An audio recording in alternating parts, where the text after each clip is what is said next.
Hi, I'm BJ, and this is the Arcane Alienist Podcast.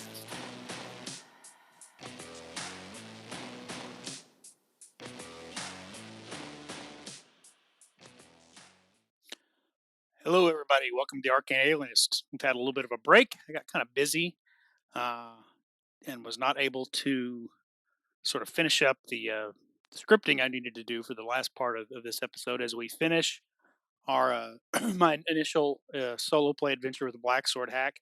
So I will get into that this episode. But first, I have a call that I received. Not really a call because it's not really a phone. A voice message someone sent me through Discord.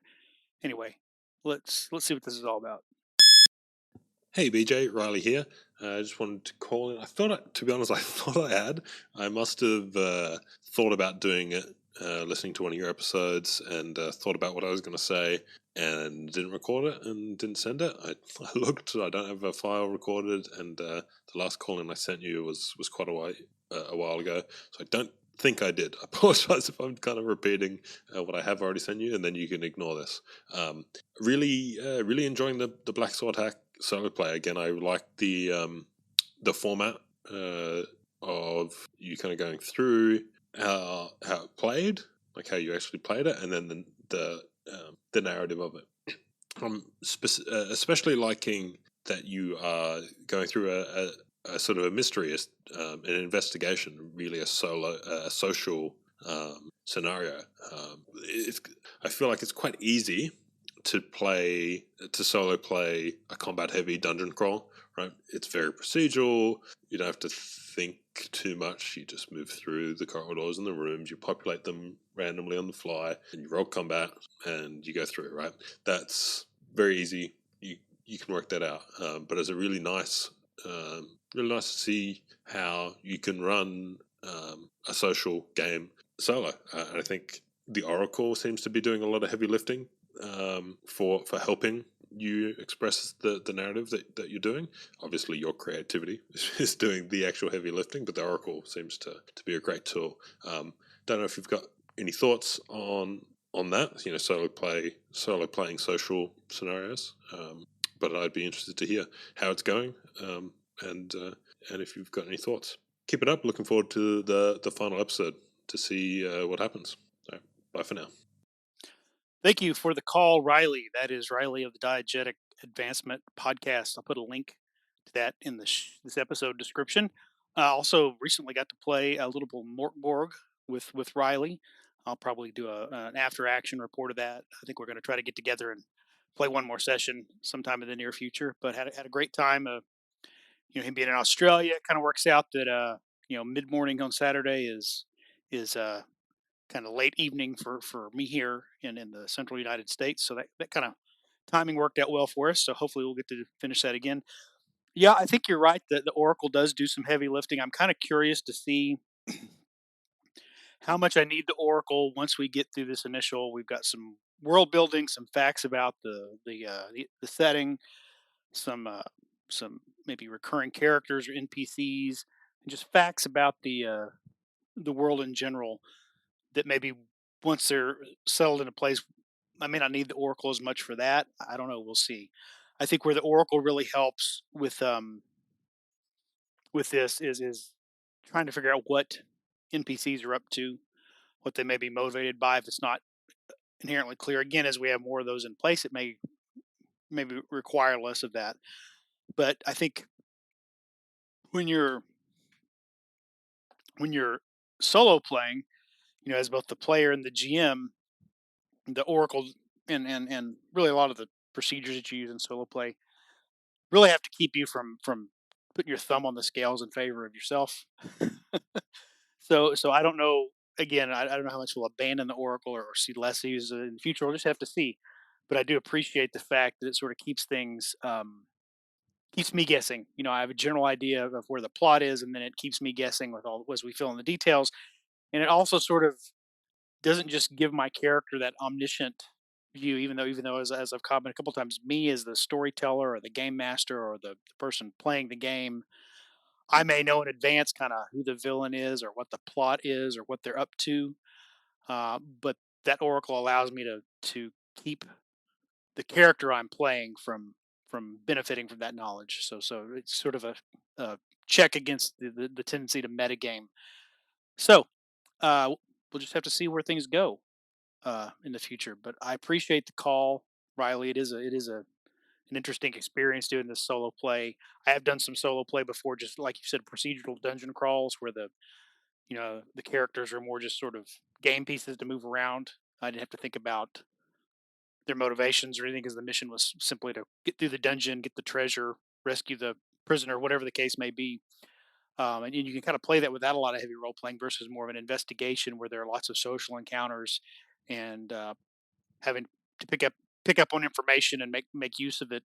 That is quite different than a procedural, whether it be a dungeon crawl. I think you could probably even do a hex crawl very procedurally without getting into a lot of deep role play.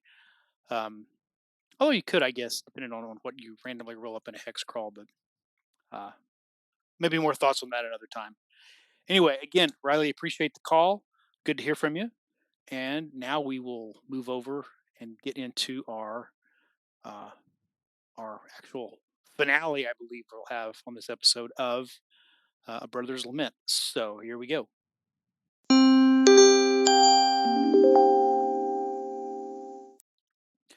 Okay, so I've heard Dungeons and Dragons, or maybe all role play games, described as a game where it takes 5 minutes to resolve a 3 day journey and an hour to resolve a 5 minute combat.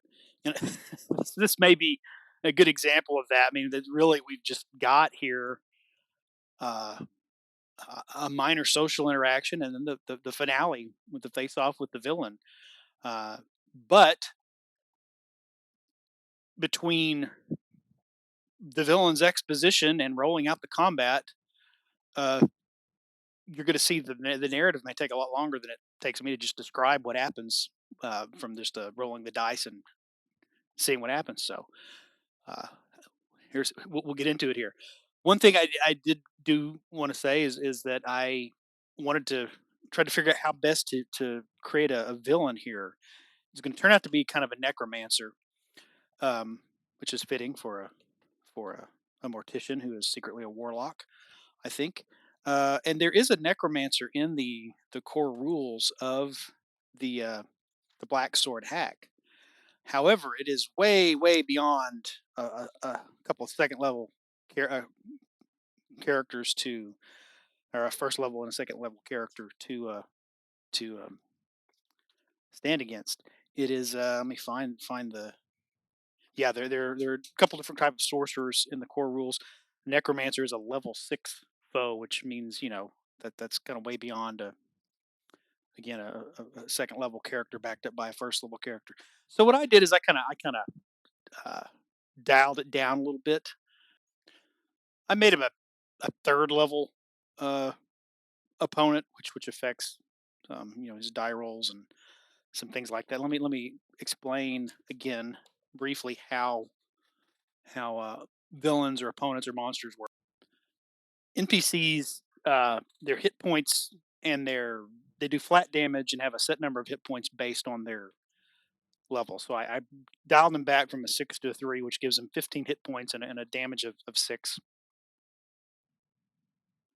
The standard necromancer has a poison blade that does damage, and then also you imposes a usage dice of ongoing damage. They can teleport when things look too taller than teleports up to far away. And then they have a skeleton crew. They can summon D6 skeletal warriors who turn to dust after 10 minutes. Well, that didn't really fit kind of think where I was headed with this guy stealing bodies.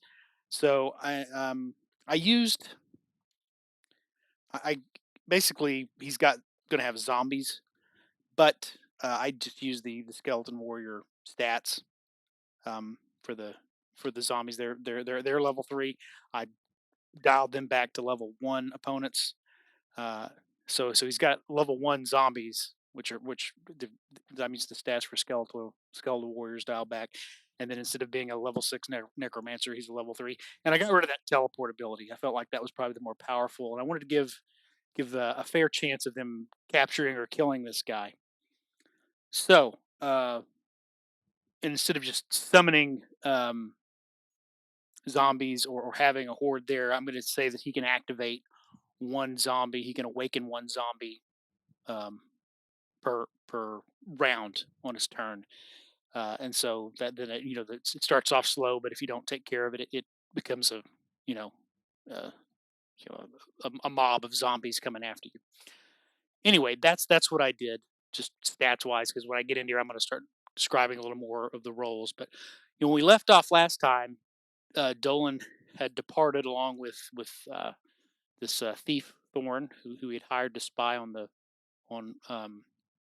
Fedro, this strange mortician, and so they were going to confront him in an abandoned building where he had taken these stolen bodies.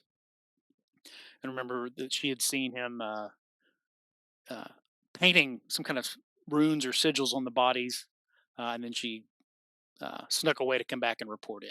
All right. So what we do is we go out, we sit to the warehouse, or this area where these abandoned buildings are, and check in. This place is very close to where uh, the warehouse where House Foyando has some guard station. They've purchased it. It's not really necessarily. I didn't describe previous a warehouse, but that's what they're going to do with this abandoned building. They're going to convert it into a warehouse. Uh, so we probably need some backup. I'm thinking. So Dolan and Thorn go and they're going to ask if they can get some guards to help out um, at the other building if needed. So I make a charisma check. I rolled a one. Remember, trying to roll low. Runner one is a critical success. So I say that probably means they'll do anything enthusiastically to help. Again, his deceased brother was a guard. These are probably friends of his, compatriots of him. They're probably friends of Dolan. So certainly they would want to help him um, if this means justice for Latham, who has passed away. So we need to head in cautiously, and sneak down these stairs. She had reported that he's in the basement doing something mysterious and probably magical in nature. So we asked the guards to wait at the top of the stairs, and then Dolan and Thorn both make dex checks to sneak down. I got a 9 for Dolan and a 9 for Thorn. For Thorn, that is a success. For Dolan, that is a 9 right on the ability score, which I is the rules say that that's either a failure or a success with a cost. The way I've been, the rules say if you roll on or above your ability score, it's a failure or a success with a cost. I've been treating that as above your ability score, it's a failure. On your ability score, it's success with a cost. Under your score, success as usual. So she got under her score, success. He got a 9 right on right on it. So there's success with a cost. So I say Thorn is just you know does the thief thing and melts into the shadows. Dolan is not making any noise, but as he's walking down the stairs, he's not really hidden. He's just quiet. So if anybody happens to see him, uh, you know, they'll see him. He's not exactly hidden. He's just moving quietly. And I assume the guards, like I said, the guards are going to stay up at the top of the stairs and come if called for. At this point, I figured there's going to be more than 3 bodies. I rolled 3d6 and got 15, so there are 15 bodies at this point. They're laid out. I would imagine along the walls of this cellar or this basement room, laying out and reposed, and they are painted with these sigils from head to toe. Along the far wall from where the base of the stairs, there's a large table with an herbalist's lab, a mortician's implements, a very large book, some candles, and in the center of the room is a basin of faintly glowing iridescent liquid. So here's where we bring in from our world building chaos. The main force of chaos, not known to anybody but me and uh, you, the wonderful listeners here, if you've been following along. This is the main force of chaos in the world is this pool of iridescent liquid somewhere far hidden away, that is pure chaos, and it wants to create this army of monsters to besiege the world.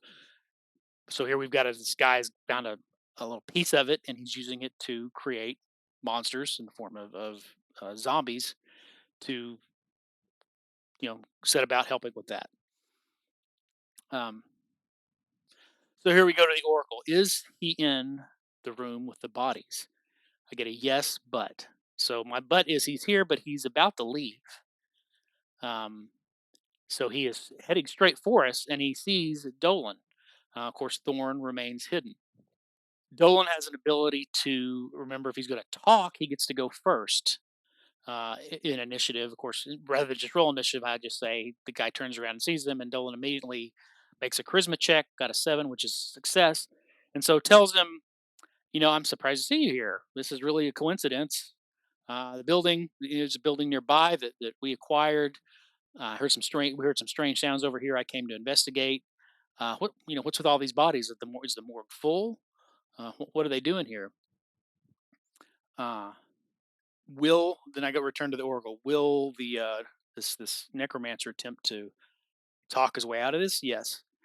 So he states that the morgue is indeed full, and all these people are people who have recently died in the slums, and he brought them here just for safekeeping until they can get to them. So I ask about this basin of iridescent liquid in the middle of the room. Uh, just ask the oracle, well, what's he going to do here? Is he going to continue to try to lie to me? Hell no. So here, okay, here we go. He's going to start to cast a spell. So we've got our third level necromancer. We roll initiative. I got a 7. I rolled a 6 for I'm sorry, Thorn. So both of those are successes. Thorn stays hidden though, and I have her fire off an arrow. Gave her advantage because she's firing from in hiding. Um, she got a 19 and 11. The 19 hits. Uh, so she's got using a bow. That's part of the equipment I rolled up when I actually created stats for her. I'll work that into the narrative as you'll see of how she's got this bow all of a sudden, long bow actually. Um, anyway, she hits him. Five does rolls with a two-handed weapon. You roll twice for damage and take the higher, rolling with advantage. So there's 5 damage. Um, she rolls her doom in order to be able to fire again. If you want to attack twice, you got to roll your doom dice. She got a 1. That's a success. Doom goes down to 4. Um, well, no, you get to do it regardless, but because she got a 1, that means her doom die decreases from a d6 to a d4. But she does get to make the attack. She hits again. Again, rolling with advantage because this is just 2 arrows right out of the shadows. And this time gets rolls a 6 and a 5, so 6 damage. So he's got 15 hit points, and she's taken 11 of them right off the bat. So Dolan comes in with his sword. I don't know why I'm having attack with a sword, other than just it made sense sort of narratively. He's not good with the sword. He probably would have been better off keeping his staff. But anyway, make a strength check, roll a 5.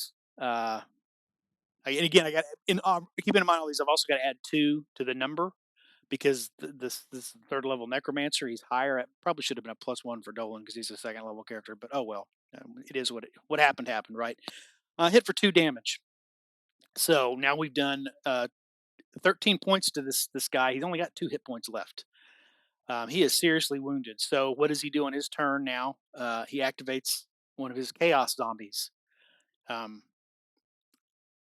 I think I decided he can activate 5 total, 1 per round. So he's not going to activate all 15 um, in it at once. But he can get up to 5. I just in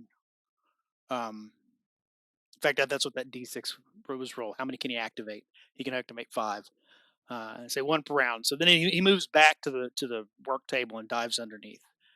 All right. So uh, Thorn shoots again at him. She's got disadvantage now because she's revealed herself, and he's got some. He's ducked under the table. So that's a miss. She draws her dagger and moves up beside Dolan. Dolan, rather than advance on this guy and have to try to crouch and poke at him with the sword, which he's no good with, he throws his chakram, which he's not any better with that. But uh, again, disadvantage because this guy's under the table and misses. And so he moves up to the table. So he's going to, I guess, try to reach down and stab him, poke him with a sword. Mortician activates a second zombie. And I'm saying that it takes a zombie kind of a round to get up and move into combat. And he draws his poison blade, but he can't really attack either because he's crouched hiding under a table. Zombie 1 moves in and attacks Thorn. and Thorn dodges out of the way. Um,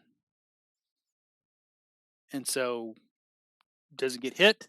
Thorn attacks the zombie with a dagger, but also fails to hit. She rolled a 14, adding for the penalty there. That's a 15, and so failure.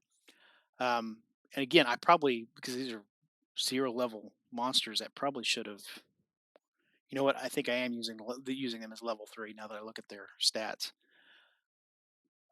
Dolan shouts for reinforcements on his turn. He crouches down and actually tries to attack the mortician again with a sword. He misses. I go ahead and call him Doom, um, but I roll again and fail. Uh, this mortician character, he lunges out at me with his dagger. I fail to dodge. I rolled a 10. So with the +2, because he's this higher level, that's not a success. So now I take 5 damage, and I have usage die 6 ongoing damage from the poison on it. Zombie 1 again attacks Thorn. She dodges. Zombie 2 moves in to attack me. I rolled a critical success on my dex. So I say, since that's what's the benefit, I'll just do a riposte strength attack with the sword, but it's a critical fail of the 20. I rolled Doom to try to do that, and it doesn't work. Now my Doom is depleted, and I'm going to be at disadvantage for everything I do. So decide it's time to retreat, and maybe the guards are on their way down to help. So we both disengage and run away. The zombies come after us.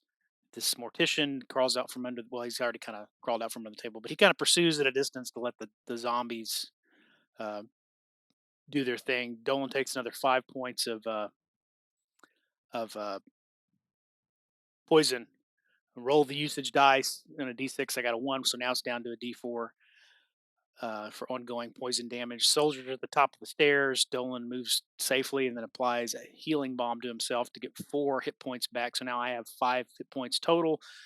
Tells us, wants the soldiers to set for the attack. Thorn readies an arrow. Zombie 1, once they get to the top of the stairs, Thorn shoots the arrow. Dexterity 20, critical failure. She calls on Doom, rolls a 3, success. So she still got her Doom die. She hasn't depleted it. Uh, so she damages it with an arrow, steps back. Both the soldiers hit um, hit it for more damage. But then the zombie, being right there in front of them, the second zombie stuck behind it. The first zombie attacks, the soldier, one of them, and he takes 3 damage. The mortician is still at the bottom of the stairs. Dolan takes 5 more poison damage. Roll the usage die, d4, get a 1, so the effect ends. But that drops him to no hit points, so he is now helpless. When you're helpless, you roll a d6. There's still a chance you can die, um, but he rolls a 2, which means he gains 3 hit points back and loses a piece of equipment. That's what I mean. Yeah, yeah. So he's out it for just a minute anyway. Thorn makes a. I thought, what is she going to do to help these soldiers?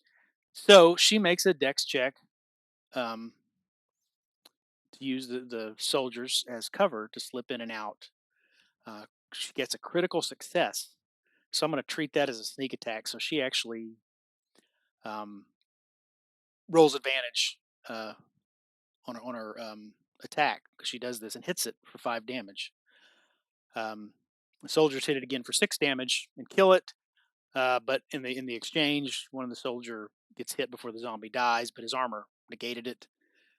Remember, you get a little bit of damage reduction once you've got armor, which is not helping Dolan because he's taking poison damage now instead of. I think he got a little reduction on that first one. Um, a second zombie now steps up, engages the soldiers. Soldier 1 misses and takes some damage in the exchange. Soldier 2 misses. Thorn tries this same dex check kind of thing again to slip in and out, and misses.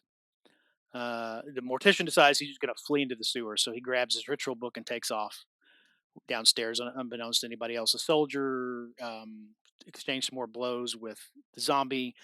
Um, Thorn again tries this dex check to make a maneuver. She succeeds, so she um, gets in and misses. So I had her go ahead and expend her doom one, die again. Rolled a 1, which means she's now going to be at disadvantage after this. Um, So she deals 2 damage, but the zombie manages to smack her back for, oh, yes, expends doom, which means success. She got a 1 success with a complication. Um, the zombie strikes back. I hope you guys are able to follow this along. Strikes back for 2 damage on her before she slips away. Then the soldiers both miss the zombie, and it hits one of them back. And then Thorn has no more advantage because her what she was getting advantage from kind of being sneaky is negated by she's expended all her doom. So she just makes one straight up attack and does hit it and manages to deal a couple more points. She also takes a point of damage, and then both the soldiers hit the zombie and kill it. Um, but they also take some damage. I forget. Yeah, these things can head to attacks. So the battle ends. Dolan, is shaking off the poison. He uses a couple of his healing bombs. He used one on himself. He uses a couple more on the soldiers who've gotten beat up. Thorn has only taken a few points, so she's fine. They go down the stairs to where the mortician is gone. His book is gone. The basin of protoplasm is still there. And I'd say it's going to attempt to communicate with some weird telepathic images or speech, promising Dolan power. But Dolan is not really interested in it. And rather than play out a long series of rolls, I just said he just puts the lid on the basin and ignores it. Um, can I deduce how to neutralize this thing? No, it's pre- clearly something of chaos. I rolled an intelligence check to try. I failed. Um, he'll have to call in a priest or someone who's an expert on this. From the materials on the table, can I see what this mortician fellow is working on? With I can see there's poisons. Um, I'm going to say there's a box of vials as well that are actually the carry the illness. But can Dolan tell what it is? Make an intelligence check. 1 critical success. Um, so I say I don't know what it is by sight. That might be a little too far fetched, but he can kind of deduce that this is the source of the illness from looking around on the table. Um,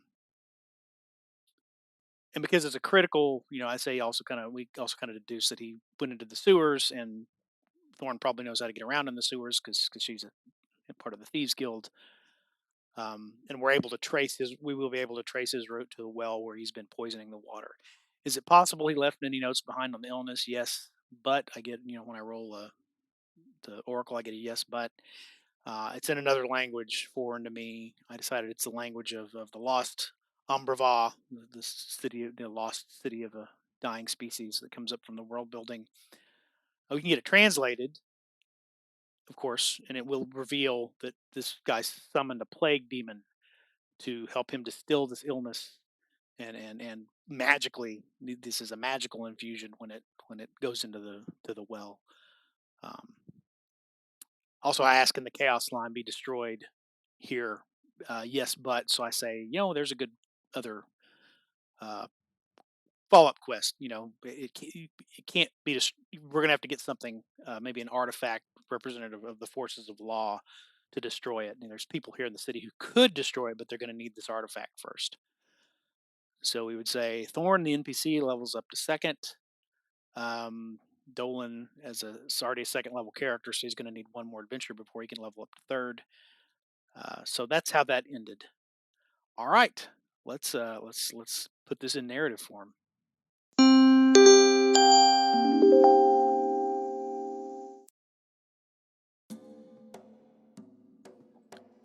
Thorn led Dolan to the derelict building she had described to him. Just as he had guessed, the House Foyando property was nearby, just a few doors down the street. Rather than enter immediately to investigate, Dolan decided to check in with his own house guards. He motioned for Thorn to follow him. All of the buildings in the area appeared abandoned, with broken or missing doors, open unshuttered windows, and cracked facades. House Foyando had at least boarded up the windows, repaired the doors, and set torches to light the entryway. A guard could be seen posted at the front door. In the dark, he didn't recognize Dolan at first, and stiffened at their approach, tightening the grip on his spear. No cause for concern, Dolan said as he stepped closer into the torchlight with a smile. Recognition appeared on the guard's face. He was an older man with flecks of gray in his beard. "What brings you out, Dolen?" the man asked. "If you're looking for Rodolfo, he's not here." "I wouldn't expect him to be," Dolen replied.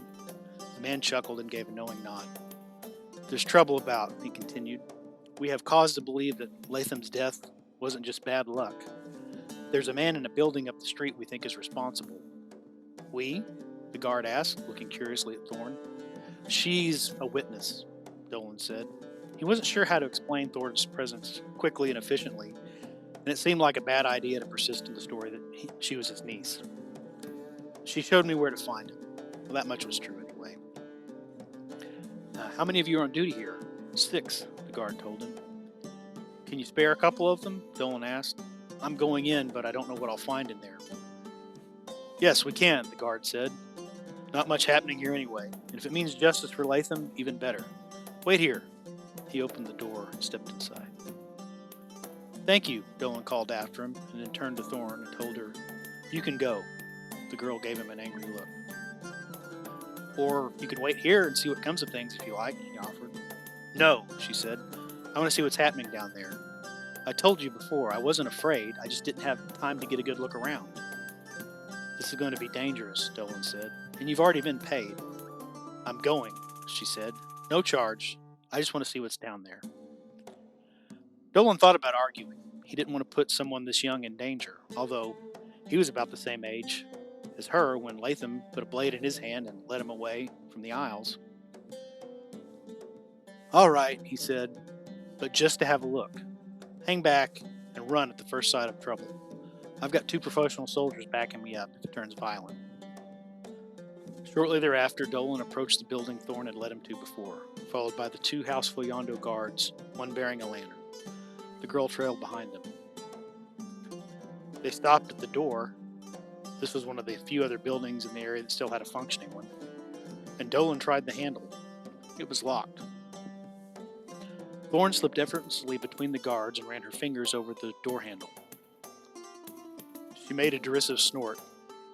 Dolan didn't know if that was directed at him or the locked door. She withdrew something from her pocket and leaned closer to the door. Her positioning blocked the light from the lantern, and Dolan couldn't see what she was doing, but he guessed well enough that she was picking the lock. A few seconds later, she stepped back and motioned for him to try the door again. It opened. The 4 of them slipped quietly into the building. "The stairs?" he whispered to Thorn. She was now kneeling and unwrapping the bundle she had been carrying. She paused long enough to nod towards the other side of the room to show him. "Wait at the top," Dolan instructed the guards. "I'll call if I need help. Or I suppose if you hear a commotion, you can come down anyway." He turned back to Thorn to find her stringing a bow, a quiver of arrows now slung over her shoulder. That explained the bundle. He sighed. She was clearly going to do what she wanted. He moved to the stairs and could see dim light at the bottom. Slowly, he made his way down, trying not to make any noise. He glanced back at the halfway point and saw no sign of the girl. Thankfully, she must have decided to stay with the guards. At the base of the stairs, he beheld what Thorn had described to him earlier, but the mortician had clearly been busy. Dolan counted 15 corpses, not the 3 he had expected. They were all stripped naked and laid out in repose along the walls. All were painted from head to toe in arcane sigils. At the far end of the room, the mortician Fedro was standing at a work table with his back turned to the staircase. He appeared to be reading from a large book. The table was also laid out with 2 large tallow candles, mortician's implements, and the tools and jars of an apothecary. But the most striking thing was the primary source of the room's illumination. At the center, an iron basin filled with a glowing iridescent liquid sat. An iron lid was on the floor next to it. Something about it caused Dolan's stomach to tighten and an impulse to run down his spine. As Dolan's foot silently reached the bottom stair, Fedro turned around.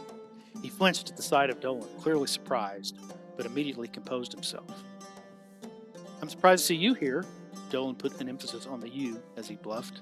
"What a coincidence." The mortician was silent. The building we've acquired is just a couple of doors down," Dolan continued. "I was passing by and heard some sounds coming from in here, so I came to investigate.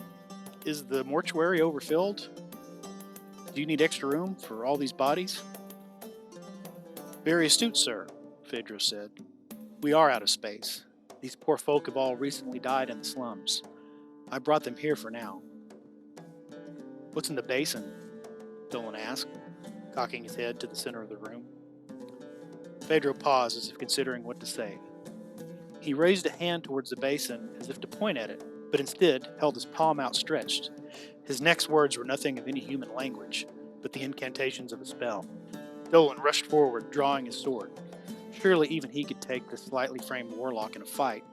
An arrow whizzed over Dolan's head from behind and sank into Fedro's shoulder. Before the mortician could even cry out in pain, a second one sank in next to it. Apparently Thorn had not stayed upstairs after all. The girl was a ghost when she didn't want to be seen or heard. Dolen took advantage of the situation and closed in and thrust with his sword, catching Fedro in the ribs, but only with a scraping cut. The mortician uttered a few more arcane words as he backpedaled and then dove under his work table. Dolen snatched a chakram from his belt and flung it at him, but he managed to slip under the table first. Another arrow from Thorn hit the table with a thunk, and suddenly she was standing at his side, knife in hand, as if she had materialized from the ether. Now what? She asked. Dolen would have preferred not to crawl under the table and scuffle with the man. He was about to suggest they call the guards when a sound to the right of him echoed through the cellar. It was a half-human groan and half-inhuman growl. They turned to see one of the corpses, fully risen to its feet and stomping towards them. The sigils that covered its body gave off a slight iridescent glow. The zombie swung a wild fist at Thorn, but the girl ducked out of the way. She slashed at it with her knife, but missed. Dolen shouted back towards the stairs, calling for the guards. Out of the corner of his eye, he saw Fedro muttering and gesturing again. More magic. He dropped to one knee and attempted to stab the mortician with his sword, but couldn't get a good angle. He turned his attention briefly back to the stairs, and Fedro lunged out from under the table, jabbing a dagger into Dolen's hip. Thorn again dodged a blow from the zombie as a second one rose and lumbered towards Dolen. It attempted to grab him, but he was able to bat its hand away with his sword. Back up the stairs, Dolen shouted, and both he and Thorn dashed for the bottom step. He could see the two guards beginning to make their way down. Then he felt a burning in the wound at his hip that he knew was more than just the torn flesh. Poison. He hoped he'd make it to the top before it overtook him. He could hear the zombies behind him and knew they'd drag him back down if he didn't make it. 2 steps before the guards, his foot slipped. His head was starting to feel heavy. Thorn pushed him from behind, and one of the guards reached out and grabbed his arm. He scrambled up the rest of the way to the top, took a few steps, and collapsed. Dolen could hear the guards' footsteps as they backed up the stairs and the growls of the zombies. He rolled over on his side and pushed himself into a sitting position. His head was swimming. Through watery eyes, he looked up to see the guards flanking the landing, stairway. Thorn stood a few steps back from them with her bow in hand. The zombie emerged and the girl let fly an arrow that sank into the thing's chest. The guards stepped in to block the landing and both struck it with their spears. It backhanded one of them with an inhuman blow. Dolen reached into the bag at his side and found one of the healing salves he'd procured from Dr. Esty. He applied it to a linen bandage and slapped it over his wound. He didn't think it would do any good against the poison, but it would stop the bleeding. Thorn drew her knife, slipped up, and crouched behind the guards. Using their position as cover, she deftly slipped in between them at waist level, slashed the zombie in the abdomen, and slipped back again out of reach. One of the guards followed that with a thrust of its spear, and the zombie's growl ceased as it sank to its knees. Dolen smiled and started to laugh at the girl's cleverness, but when his stomach moved, he tasted bile in the back of his throat. He leaned over and retched all over the floor, then collapsed again, and all went black. Dolen awoke, the last images of the dream still vivid. He had been falling from the cliff, pushed by his brother's killer. Now he was awake, laying on the dirty floor, his head pounding. His mouth was sour from vomit induced by the mortician's poison. Normally he woke up when he hit the ground in this dream, but this time he was mid-fall. What had woken him? He was acutely aware of the presence of someone else, slapping his face. Dolen sat up, forcing his eyes open. Thorn was crouched over him, like she had been back on the beach. She had a bruised cheek. "We killed the other one," she said, "but it didn't go down easy." He looked at the 2 guards. He could see one clutching his shoulder, and the other had an eye swollen shut and blood trickling from his nose. "Let me have a look at your injuries," he said. Dolen did some quick field dressing of their wounds and made sure they were able to carry on before leading them back downstairs. There was no sign of Fedro. "See if you can figure out where he went," Dolen told the others. There must be some place in here he can hide or another way out. He began to examine the contents of the table. It was clear the mortician was doing something with magic. There were also vials of poison and the materials needed to make more. He also found a small wooden box with different vials filled with a clear liquid. It looked like ordinary water. The book Fedro was reading was gone, but there were a few scraps of loose paper with written notes on them. Unfortunately, it wasn't in a language Dolen could read. He thought it might be in the ancient language of Ambrava. He tried to recall anything he'd learned about that dead language. He recognized a few words and could deduce a few more based on similarities to the languages he did know. And then it registered with him. The clear liquid was the source of the illness. It must be. Fedro must have put it in the water supply somewhere in the slums. "Look here," one of the guards said. Dolen turned to see him and the other standing next to an opening in the floor. "It's a trap door, very well hidden."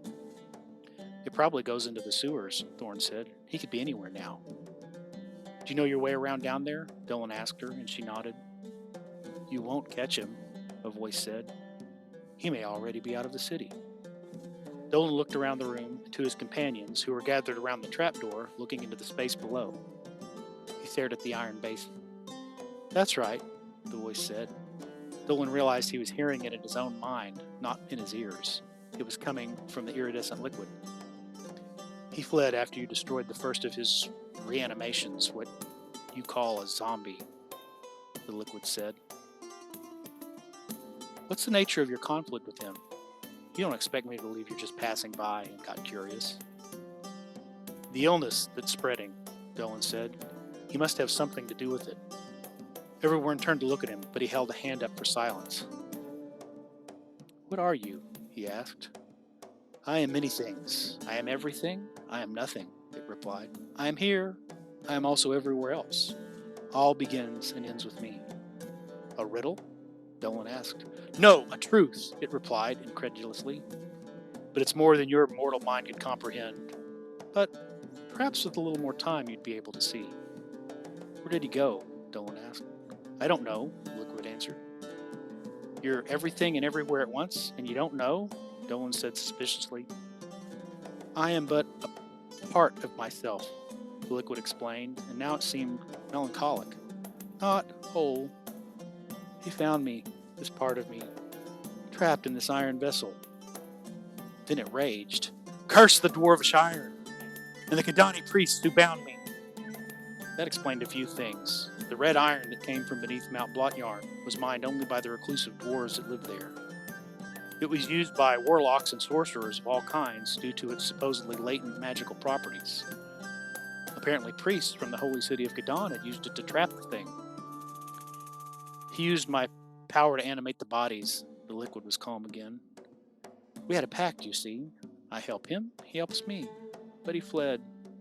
He left me." Its tone was now sullen and pitiful.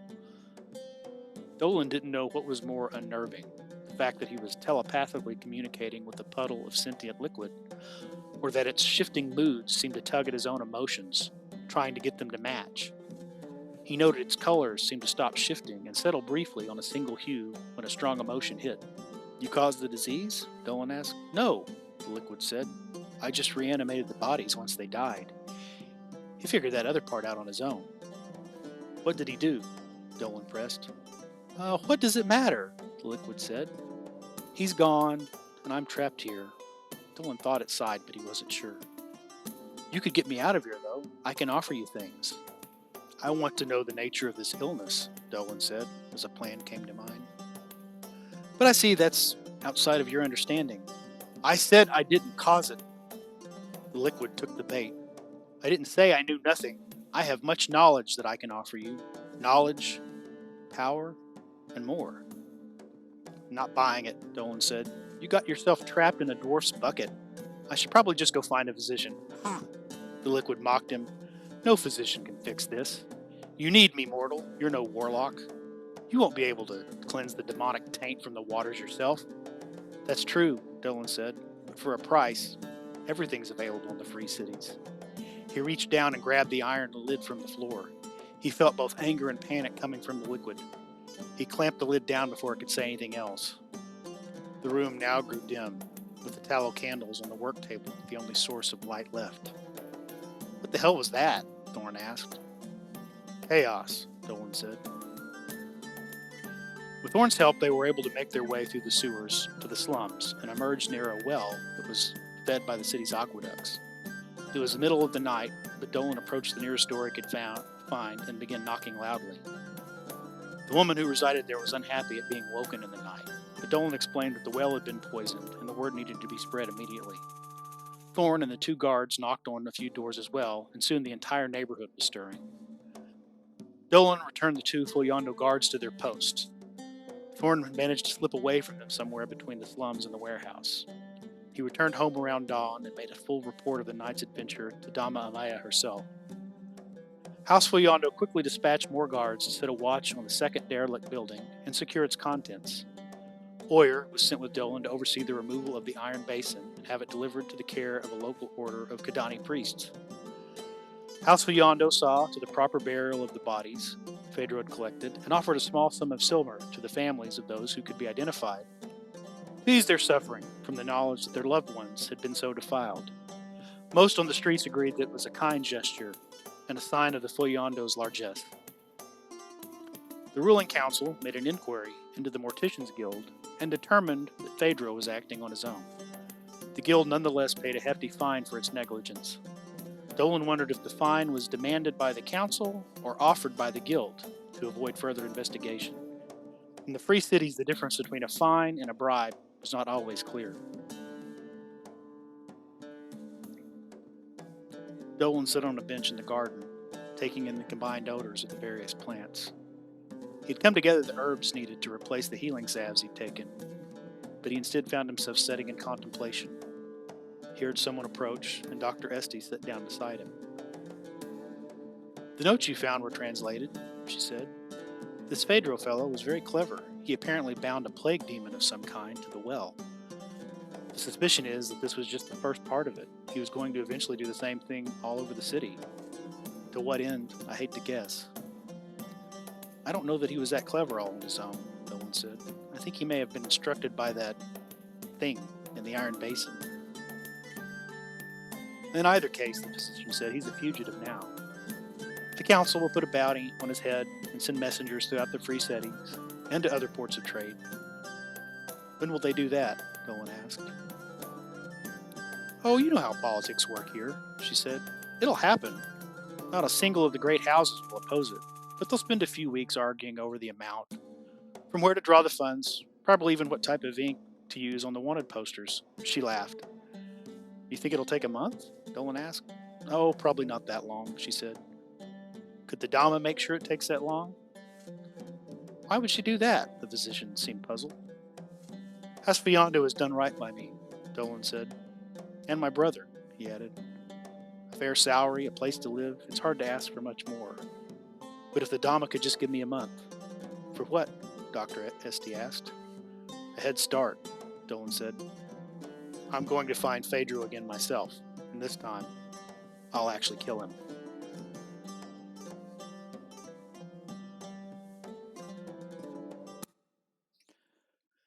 And there you have it. We got a couple of loose ends to tie up for Dolan. He needs to track down Fedro, who I really didn't know if Fedro was going to escape or not until I actually started rolling the dice and played it out. He had had things turned out differently, they might have killed him, and that would have been the end of it. So now potentially a recurring villain, or at least one they might meet one more time. Also, trying to figure out how to destroy this chaos protoplasm that they've trapped in an iron basin. Uh, again, kind of the dice just kind of worked out. That it was just really nice the way it worked out, even with the random rolls. I did like the way it kind of led me when Dolan collapsed.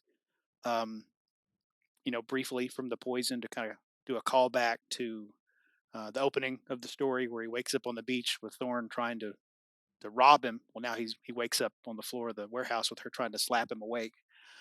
So yeah, now he's got potentially. I don't know. Is this a new sidekick or is this a recurring NPC that'll show up frequently or infrequently? We'll have to see kind of what happens. I have some ideas, but we'll let we'll set up the scenarios and see where the dice take us. I guess. Um, Anyway, I hope you enjoyed that. I think this episode may be a little longer than the previous ones. I'll have to check the time when I finish recording, but there it is. Again, thanks to Riley for his call this week. Let me know what you think. You can leave me a voice message. You can call my speak pipe. You can email me either an audio file or just a message to my email address. Both of those are listed in the show description. If you're on the Audio Dungeon Discord, you can just drop me a message there. But either way, I'd like to hear what you guys are thinking out there. I don't know what's got next. I've got some other ideas. I don't have any solo play to go through at the moment. I need to run it out myself, do another adventure for Dolan before too long. But I'll be back pretty soon with something else. Got maybe some games to unbox and a couple other ideas to talk about. So until then, wherever you are out there, thank you for listening. Take care of yourself and make someone happy today.